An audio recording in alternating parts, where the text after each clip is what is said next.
Good afternoon, collectors and friends. Welcome to Leighton's Loft, where you can find us every Wednesday at about 1:30 p.m. Eastern Time. And if you missed the live show, you can upload our podcast wherever you enjoy your favorite shows, such as Spotify, Apple, and all those other wonderful spots. How are you today, Lou? That's right. I'm doing well. How are you? Digging out from the storm? I am not digging out from the storm. It's actually kind of sunny here today in Hoboken. Heading to the office after this. Then I have Crosby a little bit later today. We discovered a new game. It's called the Avocado Game. I have no idea really why they invented this game, but it's very fun to throw the avocado, that's a foam avocado, against each other when you war with the cards. So I'm looking forward to maybe a rematch later today. What's up, Mike? Thanks for joining us, Jeremy. Once again, appreciate everyone tuning in to Leighton's Loft today. What's up, Tyler and Tom? Make sure you tune in afterwards. J5, Jason, and the gang are going live from VB North from, I believe, 2 till 9 o'clock tonight. I just got a call, but it was kicked out. And they'll be going live in Vintage Breaks West with Sir Charles about 9 o'clock Eastern Time tonight for a few hours out there. So make sure you check them out as well. Afternoon, Daniel. I saw Daniel at the show, and I wish we had the photo to pop up on screen. But so Daniel and I, we did a deal, Lou. Oh, great. Yep. We got pictures of it. Maybe we'll, I'm trying to think. I think Jason has it. So, we'll get the pictures from him. But we did a deal for a 1934 Gaudi Jimmy Fox. It was from the Arizona Find. It was it's the number one card in the set. It was conservatively graded in SGC2. He traded me back a 51 Bowman Ted Williams PSA 2.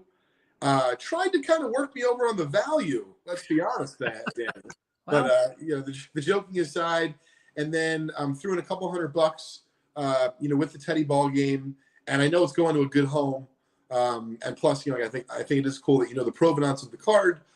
So Daniel and I were able to pull off a deal, which is really cool. It's okay to ask, right? You can ask whatever you want. Absolutely. Yep. In fact, some cards we don't have a price out on, and that upsets people. So you can't win, Lou. It's like Daniel says you wouldn't respect me if I didn't try to work you over. I like it. It was a lot of fun, and actually, special shout out to Daniel. So besides the deal we did, so it's like Saturday. I got there mid-afternoon on Friday with Crosby. I waited till he got out of school, but he had a half day. And, his lunch basically was taken care of before we got to the show. So Saturday, we're heading over to wherever they're serving the lunch, meaning like selling the lunch at the show. And the show's packed. Yeah. But the last time they had the convention, my son even remembered this. He's like, "Oh, Daddy, don't worry. They have a special dealer line." Because we discovered the special line. But I think, Lou, is like a slightly different hall. Yeah. And there really was no special line. I'm like, oh, my God, I got to feed this kid. I can't be waiting here for an hour and a half. What am I going to do? So I see Daniel waiting online. So I got a little value back in my trade. Let me tell you how. Okay. So I went up to Daniel and I said, "Hey, Daniel, great to see you. I haven't seen you in a long time." Yep. He's like, "Leighton, what do you want?" So I said, "Hey, listen, I didn't order anything for myself, but I'm like, I really want to get Crosby lunch. You can see the lines are very long. They have no special dealer line." And then Crosby spoke up. He's like, "Yeah, Daddy, we can't find it." He's like, he's good. He's like instinctively knew like what I was trying to do. Yep. He's like, "Oh yeah, let me help Daddy sell and pour this on." So anyway, Daniel was kind enough to the apple doesn't fall far from the tree. That's all I'm saying. I guess they do say something like that, right? Yeah. So anyway, Daniel was kind enough to get Crosby like chicken fingers and lunch. Hey, what's up, James? Welcome this afternoon. And even brought it back to our booth. I thought we were gonna meet him at the line, and so everything kind of comes full circle in a trade, right? Yep. But anyway, it was really a lot of fun to see not only just Daniel, but to spend time with J5, Jason, and his son Leo. Leo and my son Crosby spent a little bit of time together. Nice. But by the time we left Saturday, so let's just say the show wraps up at 5, and we, I believe, Crosby and I left at 4, maybe 4:15. But like that last hour or so, maybe even 2, he was like, he hit a wall. Yeah. And part of the reason is, and listen, I hope one day he wants to come back and listen to this, but if not, it's certainly still fun to talk about it and document it. He was a great sport. We didn't, he's allowed his tablet almost everywhere. He didn't bring the tablet inside the show, Lou. He had to work for his money. Yep. Whatever that meant. And to be fair, J5 kept him busy. I mean, that kid was like, sitting down for a minute, he's going like this, and J5's like, "Hey, Crosby, what are you doing?" I'm like, I'm not involved, Crosby. I'm not your boss. I like it. So it was a lot of fun, really. Crosby did ask like to wear the keys to the case, so that, like, when someone came up and wanted to see a card, he felt like he was doing his part, and he was. It's hard to stay focused, Lou, right? Think about if it's not baseball cards and someone's going to buy and sell rare thimbles. Yep. And your dad sells rare thimbles. Well, he doesn't really care that much about cards, so to him it's thimbles. Yep. So we tried to make it fun, and then at one point he realized, like, he saw other people cleaning cases. So he I think he figured out that we should do ours. And J5's like, "Yeah." I'm like, "Yeah." Like, give him the paper towels. Yeah. Spray the case. Yeah. Listen, does he get a 10 out of 10? No, but for effort, he does. No, he's getting it. He's understanding what's going on. That he left the tablet and then initiated some work. He's getting it. He's definitely getting it. He's absolutely getting it, and it's really, really cute. So anyway, and I'm happy to share just because it's better to have some context for everyone. So Crosby made $100 for his work on Friday and Saturday, and he was so happy when he got paid on Saturday afternoon. And I paid him specifically at the show because I wanted that connection of, Lou, like, the work with the money. Does that make sense? Like, I could have given it to him Sunday, but I don't know. I figured if I was in his shoes, I would have liked to get paid then. No, keep it instant right now and really attach the two, the work and the reward. And yeah, that's excellent. Yeah, Lou, what's really fun about sharing this today on the Loft is I really feel like you and I are connecting, and we have for quite some time. But, as life changes, right, and morphs, you're sharing with me some things that you did, with your son and maybe your kids kind of growing up with your situation and what you went through. And so I really felt like, oh, you know what? Crosby and I did a good job collectively. And then I don't know if it was Jason or J5. They're like, "Man, that kid's really happy." I mean, it was so great because really, we could have brought the tablet inside. And I know he won't watch this for a while, so it's okay. And I don't think it would have vastly changed the experience. But you know what? Correct me if I'm wrong, Lou. I'd rather have him kind of, if you will, when he hit the wall at the end, kind of know what hard work is like versus like, "All right, here's my tablet. Daddy, I surrender." You know what I mean? Like, yeah, he got the tablet when we went to the car. It was all good. I'm curious your thoughts on that. I know it's nothing to do with the Loft, but, You hit on the big part of it, though. You hit on it instinctively. It's like you and him did this together. This wasn't anything you landed on him. He wasn't carrying weight around. It was a cooperative effort between the two. He's helping out Dad, you helping out him, and that's the important thing. That's what he drew out of it. I'm sure that's what he drew out of it. Yeah, no, I'm really happy to hear you say that. And so anyway, to break down Crosby's financial gains and earnings this weekend. So then we were at the park, I believe, Sunday in Hoboken. It was like certainly not, the weather like you're getting up there, Lou, or my buddy in Maine is getting. Oh, God, and we took advantage, like we walked around and I had to buy some detergent. And I really thought he was going to say no. I'm like, "You want to go to the park?" He said, "Sure." And I forgot, at that age, like, you don't get cold. So, right. He's on the playground by himself. He really did, like, just a ton of running around, clearly had a lot of energy. And at one point he's doing the monkey bars and he's showing me, all these like crazy flips and stuff. So he's trying to like go across, but maybe on the side. And I don't know. I just bet him $1. When I say bet him $1, I said, "I'll give you $1 if you can go from one side to the other on the side." Yep. So he was able to complete it, I think, after 2 times. And when he talked to, I think, a friend and or grandpa, like Sunday evening, when he reported about the weekend, he reported he made $101, not $100. And that's like what was so cute to me. And kind of what you're saying is these things are happening together. If it's $1, if it's $100, it doesn't matter. It's the experience. And I'm very grateful for it. Yeah, and it's like that was a great example at the end because having him take a little bit of a chance, stretch himself a little bit. I don't know. Did he feel reluctant when he started to do it? I don't know if it was so much more reluctant or he didn't know that he could do it. Right, exactly. Yeah. But either way, for $1 and he wasn't risking his own money, he was now motivated to try something. And like, it was kind of cute to see him try. And it turns out he was able to complete it. But as an overall, it was just really cute at the end of the weekend to hear him describe, I'm trying to like, stay present, but also like, I know people have been commenting. So those who are, I appreciate your comments. And Lou, if you want to play anything back here in a second, go right ahead. Yep. But all in all, really, like I encourage anyone, if you have a craft, right, or if you have a job, and even if it's corporate, try to ask them to bring your kid to work on a Friday afternoon, or even on a Saturday when you're not open, just so they can like see your office space.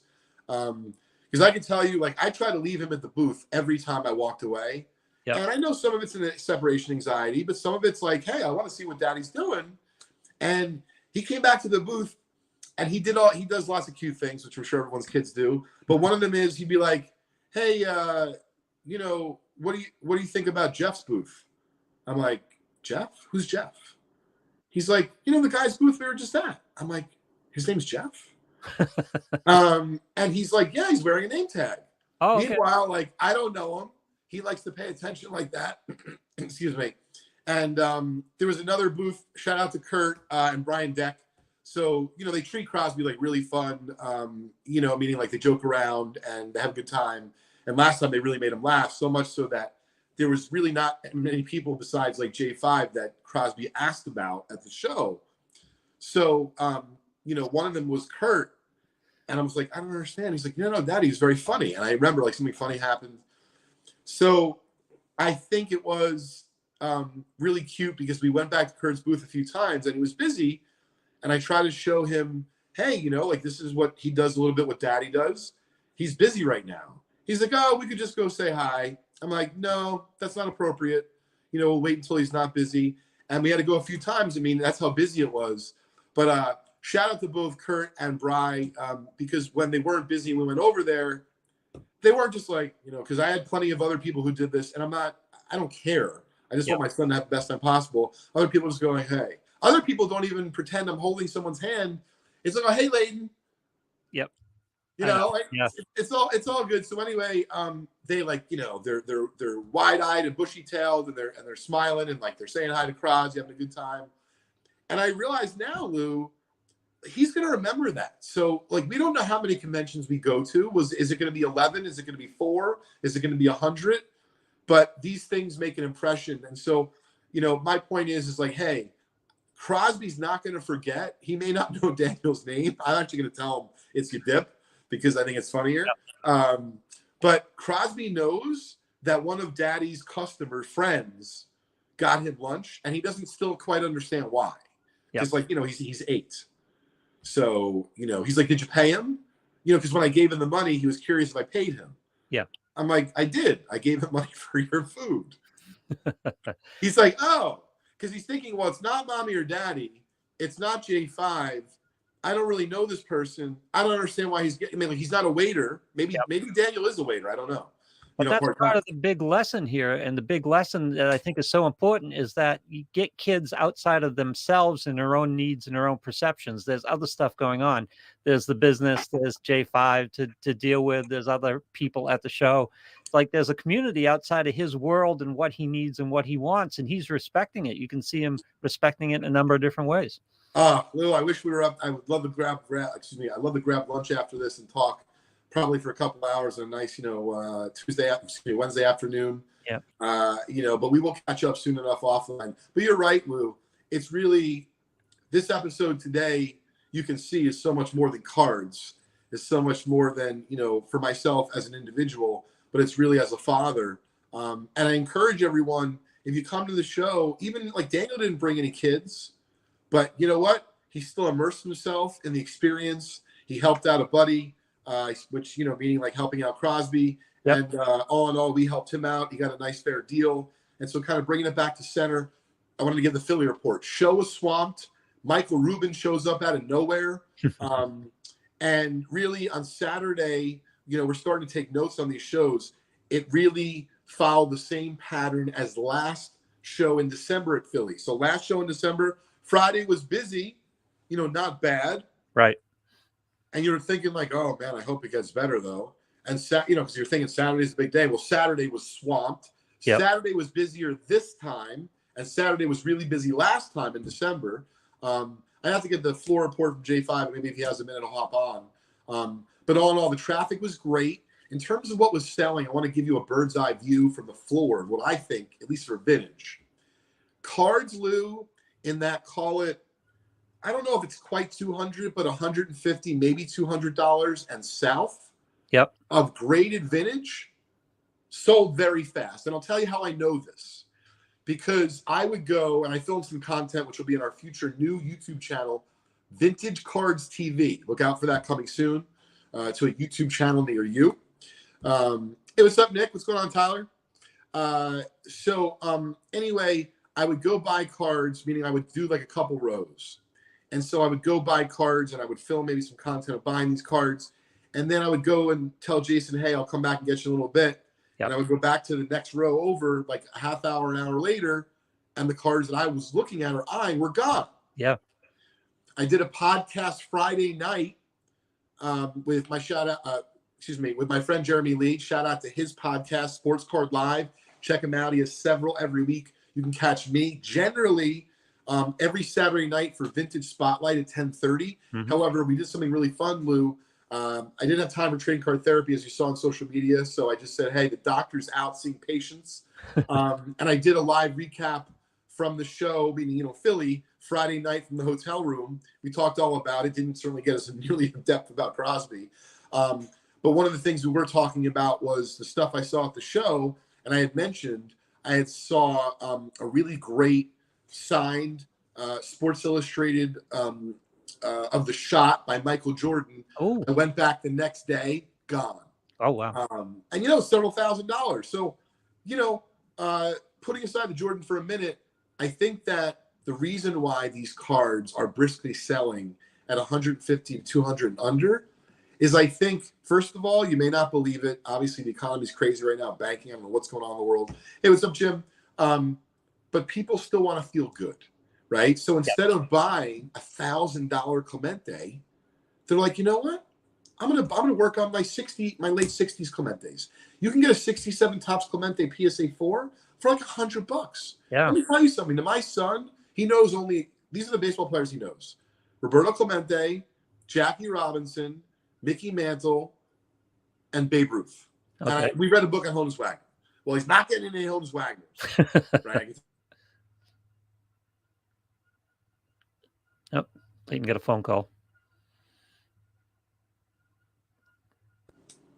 Sorry, I thought it was something related to my son. I think they'll leave a message, and yep. But if they call back, I'll have to take it. But I think everything's okay. Anyway, you can get a 67 Topps Clemente for $100. Yep. And I'm not telling you people are announcing their intentions, but I often say this, and I'm sure this is said across all businesses: people speak with their wallets. Yep. So there was a lot of activity, a lot of autographs being sold. I think a lot of good energy, lots of kids. JF5 had some wheel thingy. He'll tell you all about it. I mean, it's kind of crazy. I don't know what he was doing, but he had constant action. In general, Wax was strong. Shout out to my friend Teddy from TNT Sports. He was there, but there was no Steel City, no David Adams. Mm-hmm. There was Wax. But if you're a company like ours, to give you some context and perspective from Vintage Breaks, we only found in the whole room one case of NT baseball, one case of Immaculate Baseball. Oh, wow. We made a deal with Teddy. We bought him. No other. Not a single box of Topps Gilded. So my point is, no matter what niche you're in, there's always going to be maybe like a shortage of a certain SKU or a certain card or a certain rookie. Just something to keep an eye on. As you're going to these conventions, meaning if you see a Sports Illustrated, The Shot, Michael Jordan, you think it's priced fair, I'm not saying it's unreasonable to go home and sleep on it, because that's not really kind of what I did. I more was like, I'll go back to Kev later. Later ended up being tomorrow. It wasn't that important, but I'm like, yeah, I'll probably get it.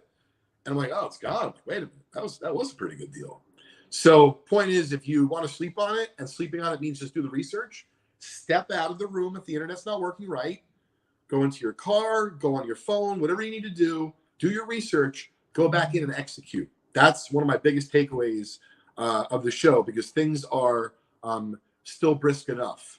Do you Where find it? Do you find it's a viable strategy, and do you see it happening where guys are climbing the ladder on a particular card they want, whether it's a Clemente 68 or whatever it is they want? They'll buy a lower grade card and then just slowly work their way up the grades. I haven't looked at the steps in terms of grade pricing and whether that's even a viable strategy. Well, I think what people do is more so that they change focus. In other words, they start off by collecting all sorts of different things. Actually, I had this happen this weekend. I sold a 1933 Gaudy Babe Ruth PSA 1 from the Arizona find. Great eye appeal. And the gentleman who bought it, I didn't ask, but hey, what's up, Jim?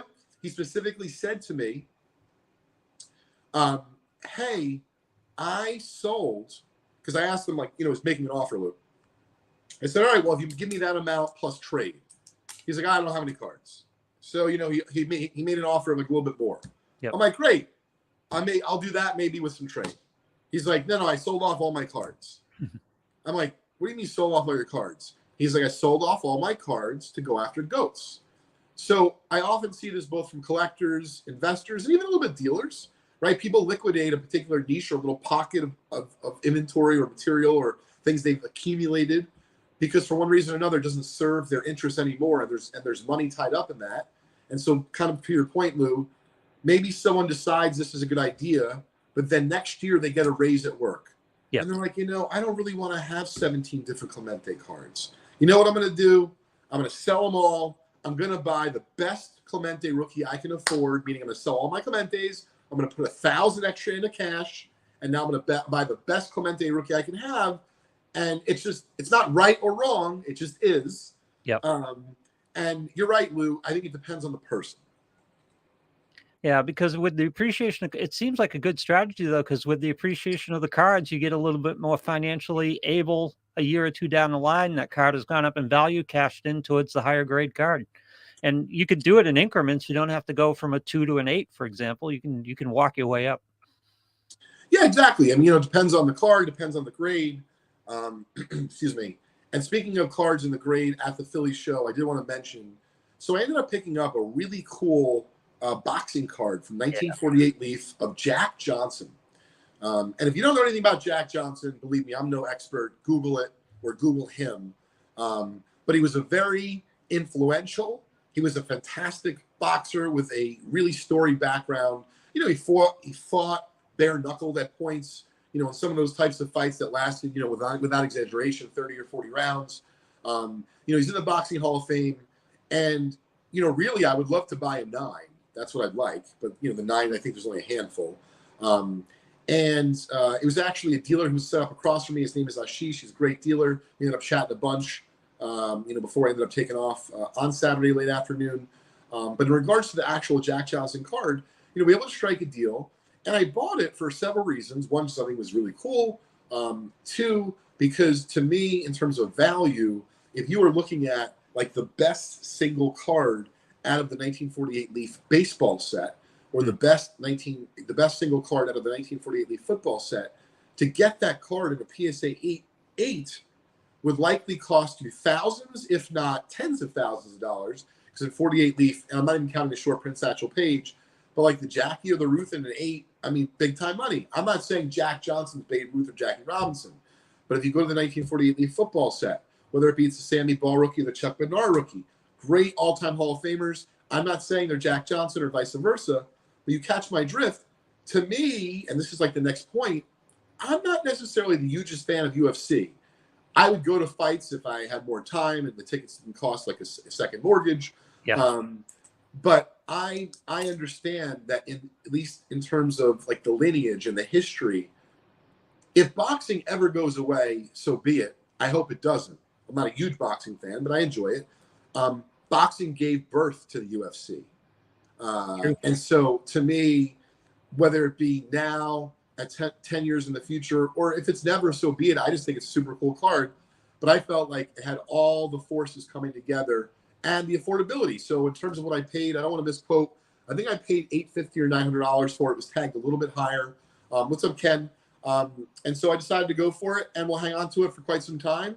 And as Crosby gets a little bit older, we'll find out if he has any interest in boxing or Well, UFC. you sparked some stuff for me because I started looking him up. The story on the Instagram post was great, and I started looking him up. And he's a huge figure in Americana and the whole civil rights movement and relationships between whites and blacks.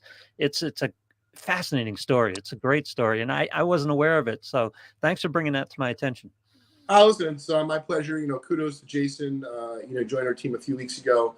Jason is more from the corporate world, meaning from like Google and NBC. But, we've been working together to try to produce, cool content with value on social media, not just post like a super big hit or like, hey, I got this card to the show. Like, great, the guy's a Hall of Famer. But like, what does that mean? Who cares? So I knew Jack Johnson had such an interesting background. To be fair, it's part of the reason why I bought the card. Because I feel like I'm buying, if you will, a really good deal on a slice of American history. That's truly what it is. And he's bigger than boxing. It's that's like, what I mean. That's why I didn't say boxing. He sparked race riots. I mean, it was just such a focal point of the race relations of the early 20th century. It's just the story is fascinating. So on that note, Lou, when you post, because I really loved last week, obviously we can't always have a how you doing card, but appreciate laughing. But you got really great content last week, and we had some really nice conversations on social. So what I would like to do is, and obviously this is kind of falling on you, but I think would be fun, is maybe take the Jack Johnson story that we shared on Instagram, take the snippet that you find the most interesting, share that on our Leighton's Loft. Okay. Right. And then basically just tag, if you will, the Leighton Sheldon Instagram account, however that works. And then in terms of engagement, candidly, right, because we all know, and we all know, many of us know the story of Jackie Robinson. Yeah. A lot less of us know the story of Jack Johnson. Just well, we think we know the Jackie Robinson story. We have the basics, but I don't think many of us are tuned with the details and what really was going on. I mean, there's the historic telling of the story, and then there's the actual details of it. I agree. And so along those lines, maybe for engagement, talk about, hey, if you forget about money, but if you thought there was someone out there that was, and realize I'm not looking for people to out their good investment. So please, if you want to hang on to it, it's all good. But if you think someone's story out there is so interesting, like, I'm thinking from our group, we got a bunch of guys that are just like baseball history buffs. Daniel was telling me about, was it George Hooks Wiltsey, or did I read that somewhere else? But he was telling me about like a story, and I never knew about like a guy that I know was in the tobacco set. And so, the point is, if there's a story to bring to light from another player, boxer, sports, figure, I'd love for this post to bring that out. And let's say this, Lou, the best answer, right? You don't have to recommend a card, but the best answer is going to get a $50 break credit to vintagebreaks.com. How about if we ask people about a cultural story about our favorite athletes, how they affected our culture? That sounds great. Yeah. Great. Sure, there's some great stories there. The last thing that I wanted to close with is, what's up, Tom? We talked about fitting the horde before, and a lot of times, right, I'll talk about very broad stroke. I went to the show, I did this, or I bought some cards. So, for example, like today, I told you what I paid for the Jack Johnson. Time will tell in the future, right? Today's date stamped. It'll be up there. Did I get a good deal or not? I don't know. Yep. But I know there's none on eBay. The best you can get is a $750. It doesn't matter. So anyway, getting back to fitting the horde, here's the scoop. So we have so much stuff in the office, plus the 3 storage units, which now have started to make me realize at night why I'm not sleeping. Yeah. Because I'm like, oh my God, I think I hear my dad yelling at me, storage unit. Because like my dad used to call me, I used to have a storage unit problem. Apparently I do again. Yep. So it's like 12, 15 years ago. It's like shortly you get out of college or maybe a little bit longer. I don't know. And I had like 2 or 3 storage units in different spots. Most dads are calling, hey, son, how you doing? How's school going? You meet any girls? Playing any sports? What's going on? First thing you say is, did you hear the storage unit? I'm like, huh? So the first time I hear him, I don't understand what he's saying. So he kept calling, and then I would have to ignore his calls. I literally ignored his call one day for over a time period for 382 days because I couldn't handle talking about the storage units anymore. But I did eventually get rid of the storage units. Yeah, see, it's genetic. He passed that down to you. So now it's like it's in me, it's in my blood. And so the issue is I have a lot of stuff. So this week on Sunday night, the auction started respectively 7 and 10 days before. But I want to share with the audience what I did so that you realize you could do this at home. You don't need me. You don't need another dealer. You don't need a card shop. If you have a kid, meaning a son, daughter that's able-bodied, knows how to use the computer, this is a great job for them. Get a little piece of the action. We listed 469 vintage ungraded cards. Every one of them was listed individually. Everyone was listed with a front and back scan. Everyone was listed with a title and simply a condition. No storied background. No, I think the person was better than they were. Yep. No fluff, right? So we started every item at 99 cents. And you might say, Leighton, aren't you really worried about that? No. The reason I'm not worried is because I have a lot of feedback on eBay. I've been doing this for a long time. And even though I don't run these auctions nearly as frequent as I used to, I kind of had, a feeling I'd be fine. Yep. So we sold, of the 469 listings, let's just say 450 of them sold. Okay. Wow. Nice. So of the 450, the gross amount of dollars, meaning I'm not counting eBay fees, realize,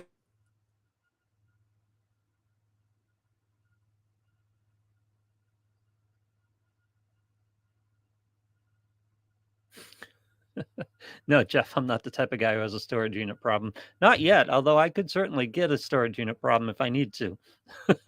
I'm not that far from it. Apparently, Todd bought several of those cards from that auction. James, good idea. Wallpaper the walls with cards would make interesting walls. Yeah, Leighton probably had to take a phone call. Yeah, can you imagine putting those up there, all those items up, and then Lou, am I back? Yes, you are. All right, great. So let's finish this up. Yep. So basically, I put up the items. They sold Sunday night. We did just shy. It was like $8,958. Wow. It was almost $20 an item. We'll talk more about it on Trading Card Therapy tomorrow, 1:30 p.m. Eastern time. This is my point. Start slowly. Take out all of this stuff that you got laying around. Start taking out a spreadsheet. You don't have to do anything with eBay yet. Put in Excel, do 7 items today. Tomorrow, do 11. The next day, do 4. Right? And by the end of a week or 2 weeks, you're going to have 88 of them or 62 of them or 149 of them. And I'll tell you, if you want help, let me know. I am happy to help you with the process because I'm telling you, even though one item or another you're not going to get excited about, it's the volume that you'll be A, happy to get rid of, B, happy with the number, right? I know $9,000 is a lot of money. I mean, it's a lot of money to anyone. I don't care who you are. But the point is, what if it was only 900? It's not going to be 450 lots, but for $900. So my point is that even if you're selling things for $3, for $6, if you do enough of them, you're going to feel great. And honestly, it's so much better than either A, not getting any money, B, putting it in your closet, forgetting about it, and C, your significant other's like, oh my God, what are you doing with all those cards? But you know what? This week I did something. I got $8,900 and something, and I'm taking you to Sizzler on tomorrow night. Yeah, you could spend it on that, but if you don't have to spend it on something like that, just putting it back in the war chest to reignite your collecting. Absolutely. And on that note, we're going to wrap up Leighton's Loft for this week. Thanks for joining us. Hope everyone enjoyed today's content. Lou, great show today. We'll see you next week.